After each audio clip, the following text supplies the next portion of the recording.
pleasant. Jeez. That is awfully nice. And now I've got it recorded. Yep. You're all welcome. I'm going to sample that. I'll write a song using that. Who needs triangles when you got metal bottle openers? Just wow.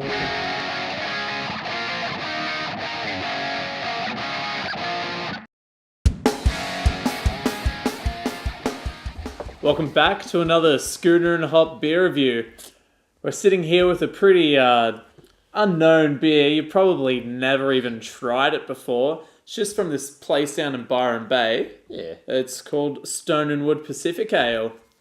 We thought we'd try something a bit out there, give you guys something a bit different to have a look at and maybe go out and find. Yeah. Have a try. It's a little obscure, so, you know, try your best trying to find it if you haven't tried it already. Probably not, though. See how much better the craftsmanship on that one is compared to mine. Mine is so much harder to open things with.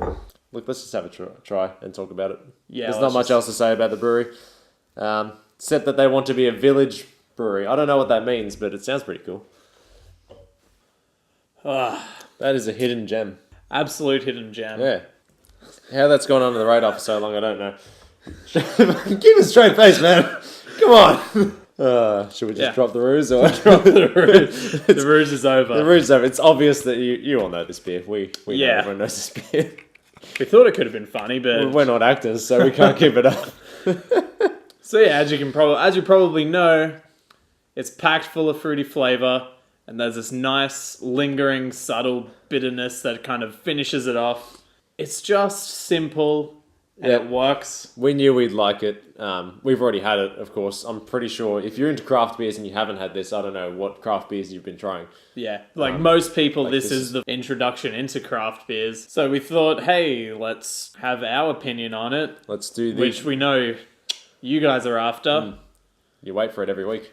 5 p.m. You're always there on Thursdays. It's amazing. What they say about it, big fruity hops with a unfiltered yeast clad. So you actually meant to roll this. Well, not meant to. It suggests, and once again we forgot. This activates yeast, which may have settled. So Stone and Wood has active ingredients. I only like my charcoal activated. Best thing about this that we found. So they say it's a simple beer, and boy is it simple. It's just malt, water, galaxy hops, and yeast. All it is. Simple brew, and I think that's probably why it was so successful. It's the best thing about it. It's just, for what they've done, they've captured one of the best tropical ales that exist. Rivaled, in my opinion, only by the Wild Yak. Which I think is the whole point of... Which is the whole point of Wild Yak. Yeah. We love it. I'm sure you love it too.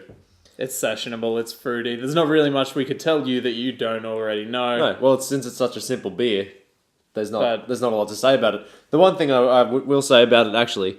A lot of beers you see, they say, oh, it's got this fruit flavour or that fruit aroma. This is the first beer, and maybe it's just because I'm actually thinking about it, that I've tried, and it's said strong passion fruit flavours, and I can really taste the passion fruit, and that is refreshing as hell. It's beautiful. Yeah, it really nails the tropical fruit flavours, whereas a lot of pales and a lot of crafts, you just kind of get lumped with this general term of fruit flavours, and you're like... Well, which ones are they? Yeah. This one says, like, you're expecting your tropical, like, your passion fruit, your other fruits. Those other tropical fruits that we definitely can name. All right, yeah. But anyway, since there's not so much to say that you would be able to know about, we came up with some nice, I guess, metaphors for what this beer is. The analogy that actually... There's two. Corey thought of for myself, and it fits brilliantly. Fits well. I'm a mad lover of Foo Fighters. So, what we decided, this is the 4-chord beautiful Foo Fighters. Everything else up there is Aerosmith. Does great stuff, and it's had some hits, but it's trying really hard to do that, and this has done a lot more with a lot less. This is the 4-chord verse chorus of beer. You can come back to it. You know you're gonna love it. And a rock drum beat. So yeah, if this is the 4-chord verse chorus, brilliant rock and roll. Maybe I like Aerosmith.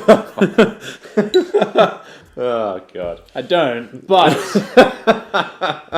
for me, Stone and Wood is old news. I've had it for a while. It doesn't give me that holy shit, is this what beer can taste like anymore? I know beer can taste like this. So it doesn't have that wow factor for me anymore. I always know I'm going to come back to it, really enjoy it, because this is basically where I've grown my enjoyment of beer. Taste from. Yep. So I discovered tropicals, and I've just grown on top of that. So I've like, gone to try Wild Yak, tried other tropicals. There's stuff called like Kaiju Crush, which I tried the other day. Like that has amazing flavors. Maybe we'll get it on the show. I think we will. Probably. We definitely will. All right, that's you heard it here first. And basically that goose just offered me something different. Gave me more of a bitter, hoppy flavor, which I've grown to love, especially since starting this channel. Yeah. I've developed what I like even more. Yeah, well, I've just developed a taste for craft beers, essentially. Look, I'm not going to lie, this is like the third time I've had this. I think I had it once on the Sunshine Coast on tap, and I had it then because everyone was raving about it. Didn't think anything of it then because I normally just drank Great Northerns, so that was that was a big shift from a crisp lager. Then the last time I had it was a couple of weeks ago. Really enjoyed it then, but also it was at the movies. I was really distracted by what was happening. This time having it, if only for the fact that it just barely has any ingredients and does so much more, which just fits my analogy and everything so well. I think it's brilliant because it's got absolutely nothing to it. Well, I say absolutely nothing to it. The brewing process is probably quite complex. I guess, do you reckon, because obviously we've tried so many beers now, and as you said, this is kind of your introduction into, I guess, mindful beer drinking. Mindful beer drinking, yeah. I'm gonna coin that phrase. Yeah, well, mindful beer drinking. That's patented. You can't touch that. Do you think that is probably helping as well? Because, like you said, you drank your Northerns because you didn't really think about beer. You just knew you liked beer. Yeah, look, I reckon if we would have had this earlier in the series, I don't know whether it would have gone on top. Goose probably would have beaten this if I would have had this before Goose. Yeah. Because Goose would have been like, wow. Whereas, like you're saying, the reason this is below Goose is because you've had this plenty before. And I mean, that this is above everything else is because it's 4 ingredients. And everything else at least has 2 hops in it. And they're trying so hard to do something. And they just do some complex flavors. Yeah. Sometimes simple is just the best answer. Just don't overthink it. Make something good. And they've made something brilliant. And I bloody love it. Once again, thanks to the Plainland Bottle Mart for passing these on to us. Really appreciate that. So, of course, they've got them in stock, so go get them and have yourself a lovely afternoon drinking this. You've got no other choice. You start drinking it, you're going to have a lovely afternoon. It's just sessionable. Yep. It's so light.